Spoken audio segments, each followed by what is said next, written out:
And I know for your math majors out there, to be correct, it should just be 100%, but you know what I'm saying. And I'm pleading with you, get past any antagonism you may have about me or our foundation, and move to yourself and your country.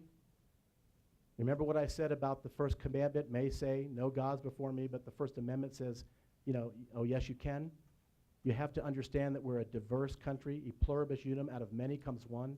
We don't want the clients who are Methodist and Presbyterian and Baptist and Lutheran and Catholic and so many others do not want your tolerance. And George Washington wrote a letter about this. We don't want your tolerance. We want your respect. The same song that Aretha Franklin wrote about. And ultimately, ladies and gentlemen, when people say, Mikey, what are you really trying to do with this foundation? And don't you feel, you get criticized for being unpatriotic all the time because we're fighting two wars and one covert, two overt wars and one covert war. How do you answer your critics? In fact, Dan Rather asked me that about a year and a half ago in an interview, which actually was great. And he's famous for his zingers. He waited right till the end when we did this in New York. But I was ready, and I said, Dan, I don't have to answer that, because the great American historian Howard Zinn, who unfortunately just passed away a couple weeks ago, has answered it for me when he said that dissent is the highest form of patriotism. And part of your duty, your service before self, is that if you're seeing these things happen, you must stand up. The people that watched Major Malik Nadal Hassan do what he was doing, even though he was Islamic and not Christian in this case, are as guilty as he is. The ancient Jewish book of law is the Talmud, and it says silence is consent. That's the main aspect of it. Martin Luther King Jr. said it far better when he said, in the end, ladies and gentlemen, we remember not the words of our enemies, but the silence of our friends. And there comes a time, said Martin Luther King Jr., when silence becomes betrayal. Don't betray your oath. When they say, what are you really about with this foundation? I remind them of Benjamin Franklin. He was asked the question, he was the rock star of his day, of course, right? And when he walked out of the Constitutional Convention, he was besieged by his fellow American citizens, Mr. Franklin, Mr. Franklin, Mr. Benjamin Franklin. What type of government have you all bequeathed to us? And his famous statement was, a republic, if you can keep it. My brothers and sisters, please help me keep the republic, and thank you for the honor of being here to speak with you today. Thank you very, very much.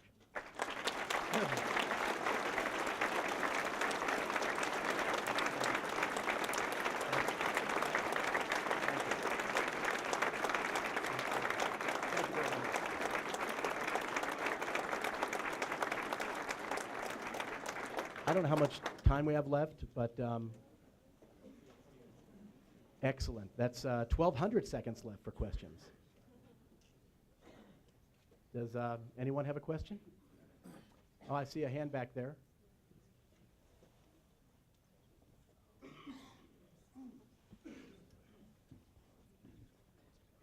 C1C Jason, CS11. Sir, you said that a serviceman or woman's oath to the Constitution should come before their faith.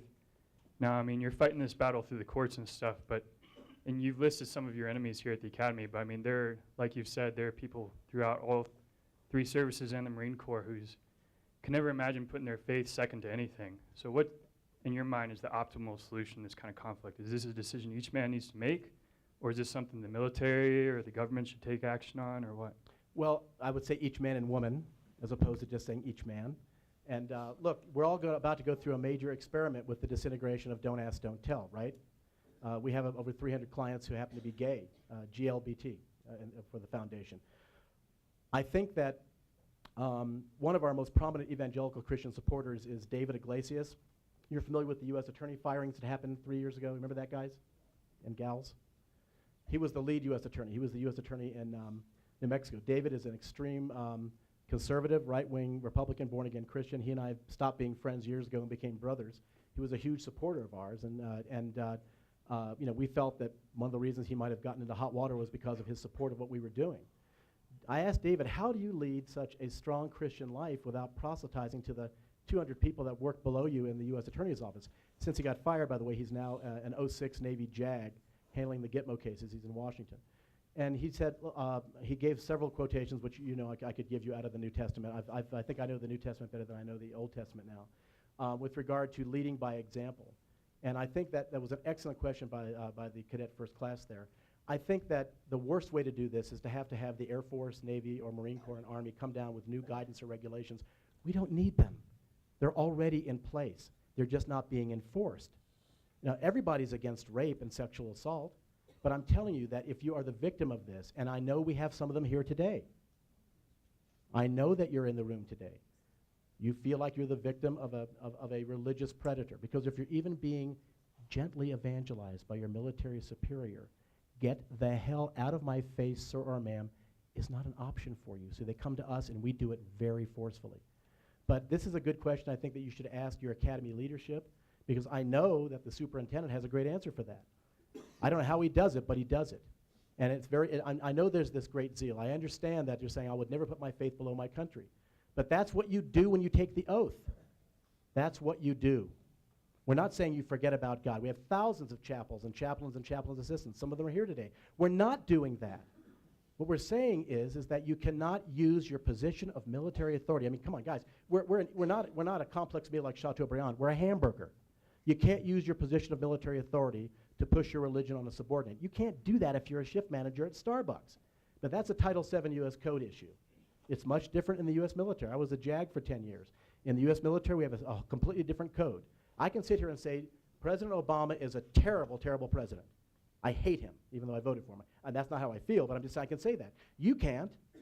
Did you know that you would violate Article 88 of the Uniform Code of Military Justice if you criticize the president and other elected officials? You can't. Also, if you're married, you cannot have sexual intercourse with someone other than your spouse, because adultery is a felony in the military. If you're told to go to the academy dentist at 4 p.m. and you don't go, it's a felony. Why? Many of your constitutional rights in the U.S. military, when you put that proud uniform on, are severely curtailed in order to support the higher goal of good order and discipline, to create the necessary lethality for you all as our guardians to protect the full panoply of constitutional rights for the rest of us. The title of my speech was nominally today, Quis Custodiet Ipsos Custodes, Latin for who will guard the guards. You're the guards. We depend upon you. Next question, please.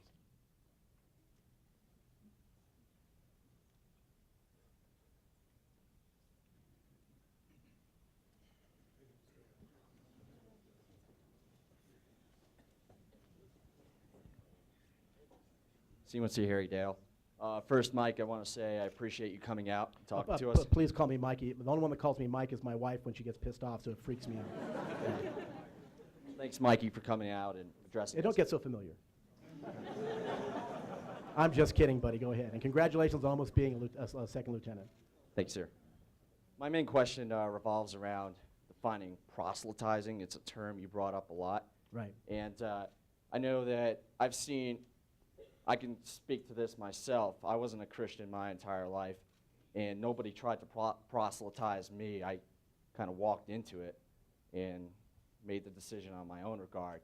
So I was wondering if you could define proselytizing, and if there were Jewish service members who were pressuring Christians or Muslims to try to become Jews, would you pursue them with the same zeal that you have pursued Christians here at the Academy with? Great question. Let me just make sure when I say Christians, I'm referring to the ones that we are in conflict with, the fundamentalist Christians. We've had that happen. We have, it doesn't get in the media very much, although the one with the Jewish situation definitely did at Fort Benning. We had a soldier that was beaten by his drill instructors over and over again and called an effing Jew. We had an incredible number of witnesses to this. The Army wouldn't do anything. We went to the media. We hired a law firm, as we always do. The local Jewish lay leaders, one an Annapolis grad and one a West Point grad, unbelievably claimed that our kid was, quote, playing the Jew card. He couldn't respond because, of course, he was unconscious in the hospital having been beaten. We were stunned, and we went after him. We're not supported by Jewish groups, the Anti-Defamation League, AIPAC, and the others.